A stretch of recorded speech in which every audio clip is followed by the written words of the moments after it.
भी राजपूत सांसद हैं, विधायक हैं, चाहे वो किसी भी पार्टी से हैं, इस हत्याकांड के बाद वो राजपूतों के पक्ष में आ गए हैं। चाहे वो राजीव प्रताप रूढ़ी हो या फिर राजद के एमएलसी सुनील सिंह हो या फिर राजद के जो एमएलए हैं चेतन आनंद, जो कि आनंद मोहन के बेटे हैं, और इसके साथ ही साथ राजपा के जो राष्ट्रीय अध्यक्ष हैं आशुतोष कुमार, वे भी धारा 144 लागू थी, इसके बावजूद भी वो पीड़ित परिवार से जाकर के मिलते हैं और उनको सांत्वना देते हैं। और पूरा का पूरा अब भूमिहार समाज भी राजपूत समाज के पक्ष में खड़ा हुआ दिख रहा है। इसके साथ ही साथ चिराग पासवान भी वहां पहुंचे थे, उनके पार्टी के जो भी बड़े पदाधिकारी हैं वे भी उनके साथ पहुंचे थे। छपरा हत्याकांड का मामला अब राष्ट्रीय स्तर का मुद्दा बन गया है। आपको बताते चले कि छपरा के जो सांसद है राजीव प्रताप रूढ़ी, जो कि बीजेपी के सांसद है, उन्होंने ये मामला संसद में उठाया और इसके साथ ही साथ उन्होंने ये भी कहा कि जो जम्मू कश्मीर में हालत थी वही हालत अब बिहार में हो गई है। बिहार की घटना, जो छपरा की जो घटना है वो काफ़ी विभत्स है।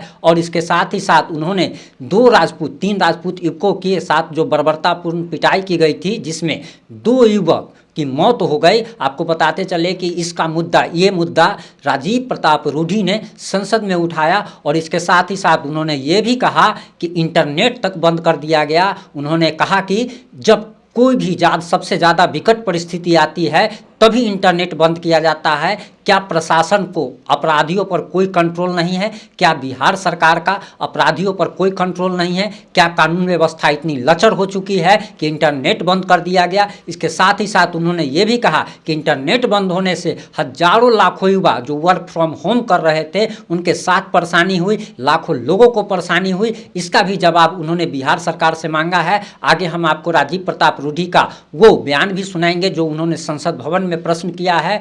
और इसके साथ ही छपरा वाला मुद्दा जो है अब ये राष्ट्रीय स्तर का मुद्दा बन गया है।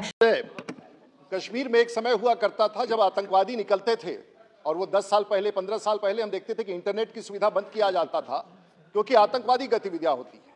लेकिन दुर्भाग्य है कि आज बिहार में मेरे जिला में पिछले 10 दिनों से इंटरनेट की सेवाएं बंद की गई है और वो इसलिए बंद की गई है कि वहां इस प्रकार का अपराध हुआ है, हत्या हुआ है और निर्मम बच्चों को मार दिया गया है जो एक जाति समाज से थे। वहां आपराधिक वारदात इतना बढ़ गया है कि विधि व्यवस्था बनाए रखने के लिए कि सारण जिला में इंटरनेट को बंद किया गया है और जिस प्रकार से निर्मम हत्या इन बच्चों की गई है एक जाति समुदाय से, यह आपराधिक तत्व आज बिहार में हावी हो गए हैं।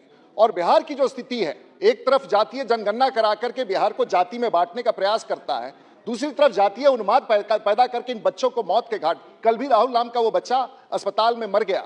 मैं आपसे मांग करता हूं, सदन से मांग करता हूं सभी सांसद कि बिहार में जिस प्रकार से जातीय जनगणना करा के जातीय उन्माद बिहार की सरकार पैदा कर रही है, गांव-गांव में झगड़ा हो रहा है, मैं आपसे मांग करूंगा कि बिहार की स्थिति को देखते हुए से सेंट्रल टीम बिहार भेजी जाए, क्योंकि सारण में पहले भी इसी जिला में 150 लोग जहरीली शराब पी के मरे थे और आज इंटरनेट बंद करके ऐसे गरीब बच्चों की हत्या की गई है। मैं आपके माध्यम से सेंट्रल टीम जाने की मांग करूंगा माननीय अध्यक्ष। छपरा वाला मुद्दा जो है अब ये राष्ट्रीय स्तर का मुद्दा बन गया है। आपको बताते चले कि जो भी राजपूत सांसद हैं, विधायक हैं, चाहे वो किसी भी पार्टी से हैं, इस हत्याकांड के बाद वो राजपूतों के पक्ष में आ गए हैं। चाहे वो राजीव प्रताप रूढ़ी हो या फिर राजद के एमएलसी सुनील सिंह हो या फिर राजद के जो एमएलए हैं चेतन आनंद, जो कि आनंद मोहन के बेटे हैं, और इसके साथ ही साथ राजपा के जो राष्ट्रीय अध्यक्ष हैं आशुतोष कुमार, वे भी धारा 144 लागू थी, इसके बावजूद भी वो पीड़ित परिवार से जाकर के मिलते हैं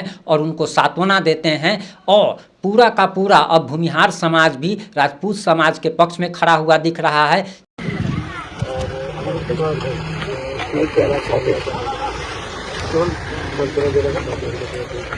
तो अपने को पता ही होगा 144 हाँ जानकारी हम लोग ऐसे भी हम लोग गाड़ी कहीं वगैरह करे तो आप लोगों से 4 आदमी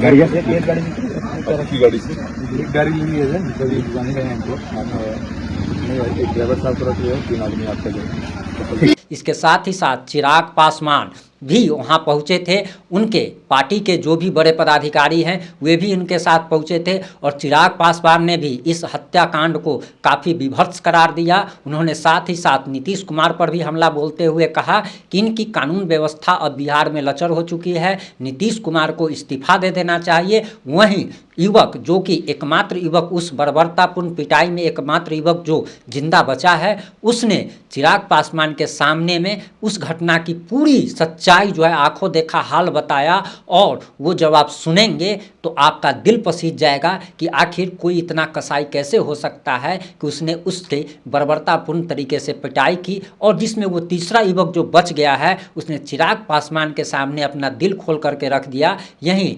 राजीव प्रताप रूढ़ी के सहित जो भी राजपूत नेता हैं, भूमिहार नेता, यानी जो भी स्वर्ण समाज के जितने भी जाति हैं, वे सभी के सभी अब राजपूतों की जो हत्या की गई है इस पक्ष में दिख रहे हैं और अपराधियों की जल्द से जल्द फांसी की मांग कर रहे हैं। आपको बताते चले कि अभी तक इस हत्याकांड के जो आरोपी हैं विजय यादव, उनकी गिरफ्तारी नहीं हो पाई है, जिसको लेकर काफ़ी आक्रोश में है। इस मुद्दे पर आपकी क्या राय है? अपनी राय कमेंट में ज़रूर दें।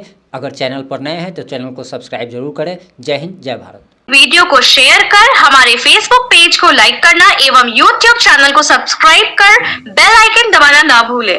जय हिंद, जय भारत।